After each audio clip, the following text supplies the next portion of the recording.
میری آج کی ویڈیو ہر اس شخص کے نام جو یہ جاننا چاہتا ہے کہ اوراد اور وظائف کس طرح اثر کرتے ہیں اور عبادت کے الفاظ کا اثر کس طرح ہوتا ہے۔ زمین سے 800 میل دور فضا بہت احساس ہوتی ہے جس کو ایتھر کہتے ہیں۔ دنیا کی ہر آواز وہاں اثر پیدا کرتی ہے، حتیٰ کہ ہمارے خیالات اور ہمارے ارادے بھی فضا میں لہریں پیدا کر دیتے ہیں۔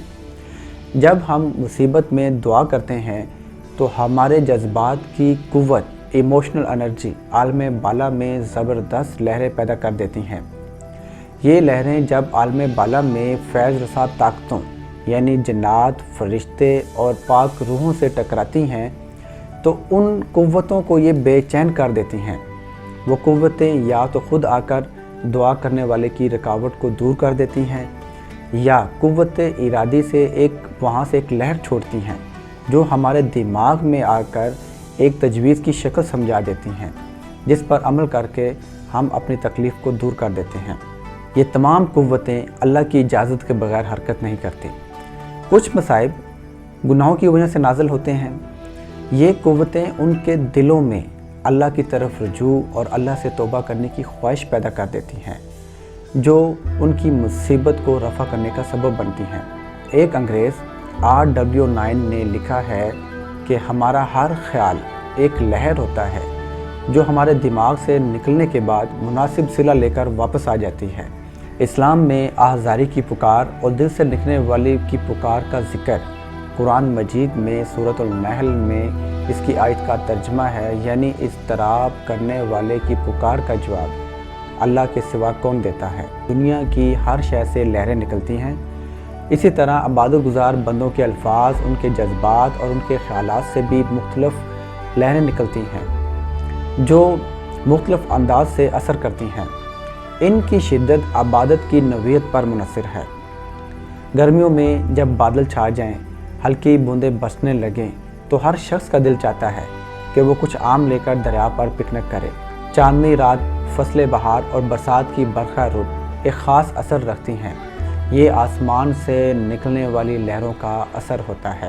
اگر کوئی کسی اللہ والے کو دیکھ لے تو اللہ یاد آ جاتا ہے اور عبادت کرنے کا جی چاہتا ہے۔ سائنس کا نظریہ ہے کہ مادے کو طاقت میں اور طاقت کو مادے میں یا دوسری طاقت میں تبدیل کیا جا سکتا ہے۔ اسی طرح ایتھر سے نکلنے والی لہریں بھی طاقت سے لبریز ہوتی ہیں، جو کبھی محبت میں، کبھی نفرت میں، کبھی شوق میں، کبھی شاعری میں اور کبھی نغمات میں بدل جاتی ہیں۔ انبیاء کرام اور اولیاء کرام ان خاموش فضاؤں میں پھرنے والی لہروں کو سن کر سمجھ لیتے ہیں اور آنے والے واقعات کو بیان کر دیتے ہیں۔ ڈاکٹر کانن لکھتا ہے کہ زمین کی طرح انسان کی ہستی سے بھی مقناطیسی لہریں نکلتی ہیں جن کا اثر مختلف حالات میں مختلف ہوتا ہے۔ جب یہ لہریں کسی نیک آدمی سے نکلتی ہیں تو دوسروں میں محبت پیدا کرتی ہیں۔ حکایات سے یہ ثابت ہوتا ہے کہ صحابہ کرام رضی اللہ تعالیٰ عنہ حضور نبی اکرم صلی اللہ علیہ وآلہ وسلم کو گلیوں میں موجود خوشبو سے تلاش کر لیتے تھے، اور جب حضرت جبرائیل علیہ السلام آتے تھے تو ہر سو خوشبو پھیل جاتی تھی۔ حضور نبی اکرم صلی اللہ علیہ وآلہ وسلم کے جسم مبارک سے نکلنے والی لہریں اہل ایمان کو صحابی کا درجہ دے دیتی تھی۔ آج بھی اولیاء کرام رحمۃ اللہ علیہ کے چہرے کو دیکھنا نفلی عبادت سے افضل ہے۔ آج کی ویڈیو کا حاصل کلام صرف یہ ہے کہ آج ہم نے یہ جانا کہ اوراد اور وظائف کس طرح اثر کرتے ہیں اور عبادت کے الفاظ کا کس طرح اثر ہوتا ہے۔ ہماری آہذاری کی پکار کی اتنی شدت ہو کہ ہماری آواز سے نکلنے والی جب لہریں ایتھر فضا میں پہنچیں تو عالم بالا کی فیض رسا طاقتوں سے جب ٹکرائیں تو ان میں اتنی بے چینی پیدا ہو کہ وہ اللہ کے حکم سے آ کر یا تو آپ کی رکاوٹ کو دور کر دیں یا آپ کے دماغ کے اندر ایک تجویز کی شکل سمجھا دیں جس پر عمل کر کے ہماری رکاوٹ دور ہو سکتی ہے۔ مجھے امید ہے کہ میری آج کی ویڈیو آپ کو پسند آئی ہوگی۔